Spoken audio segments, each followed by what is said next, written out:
Acid আর base অর্থাৎ acid ও ক্ষার কীভাবে চিনব। তা অ্যাসিড চেনার কতগুলো সোজা পদ্ধতি তোমাদের বলে দিই কী কীভাবে চিনবে। 1 নম্বর পদ্ধতি হচ্ছে যদি কোনো সংকেত হাইড্রোজেন দিয়ে শুরু হয়, এইচ দিয়ে শুরু হচ্ছে,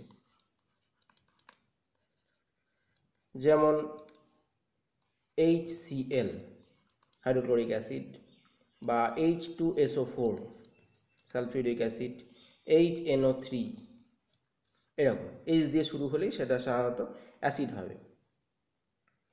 2 নম্বর COOH এই গ্রুপ থাকবে, এটাকে বলে কার্বক্সিল গ্রুপ। কার্বক্সিল গ্রুপ থাকবে, কার্বক্সিল গ্রুপ থাকবে, যেমন কার্বক্সিল গ্রুপ থাকবে যেমন হচ্ছে এই অ্যাসিডের কথা ভাবো CH3COOH অ্যাসিটিক অ্যাসিড,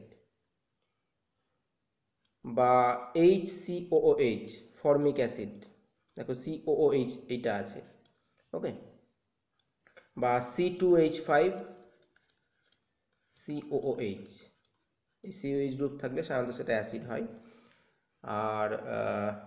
আর অ্যাসিড হতে পারে যদি নন মেটালের অক্সাইড বা অধাতুর যে অক্সাইড, অধাতব অক্সাইডগুলো সাধারণত সব হবে না, অধাতব অক্সাইডগুলো সাধারণত হবে হচ্ছে অ্যাসিড।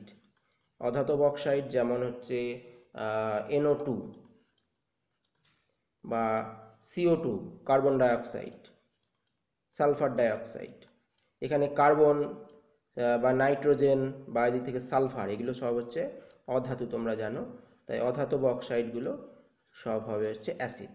ওকে, তাহলে অ্যাসিডটা কীভাবে চিনবে বুঝে গেলে, এই 3টে পদ্ধতি চিনে নিতে পারো।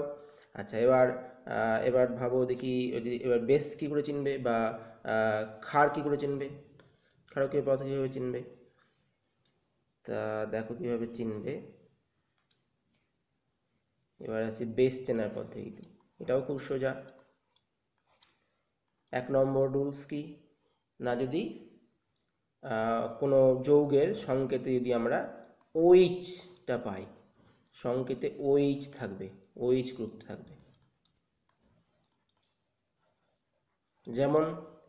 যেমন হচ্ছে NaOH সোডিয়াম হাইড্রক্সাইড, বা KOH পটাশিয়াম হাইড্রক্সাইড, বা হচ্ছে CaOH এর হোল টুয়াইস, সব দেখো OH আছে, তাই না।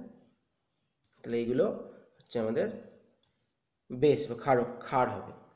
আচ্ছা, এছাড়া হতে পারে কি না মেটাল অক্সাইড বা ধাতুর অক্সাইড, ধাতু বা মেটালের অক্সাইড, ধাতুর যে অক্সাইডগুলো অর্থাৎ ধাতু অক্সিজেনের সঙ্গে যুক্ত হয়ে যে অক্সাইড গঠন করছে সেইগুলো, যেমন হচ্ছে ধরো ক্যালসিয়াম অক্সাইড, ক্যালসিয়াম ধাতু অক্সিজেনের সঙ্গে যুক্ত হয়ে যৌগ গঠন করেছে, বা কপার অক্সাইড Cu2O বা MgO, এগুলো সব হচ্ছে ধাতুর অক্সাইড এবং এগুলো সাধারণত বেস হয়। তাহলে এই দুটো পদ্ধতিতে কিন্তু আমরা বেস কীভাবে চিনতে পারি। তাহলে ভালো করে বুঝে নিলে কীভাবে অ্যাসিড আর বেস চিনবে। আশা করি নিশ্চয়ই এরপর থেকে আর অসুবিধা হবে না।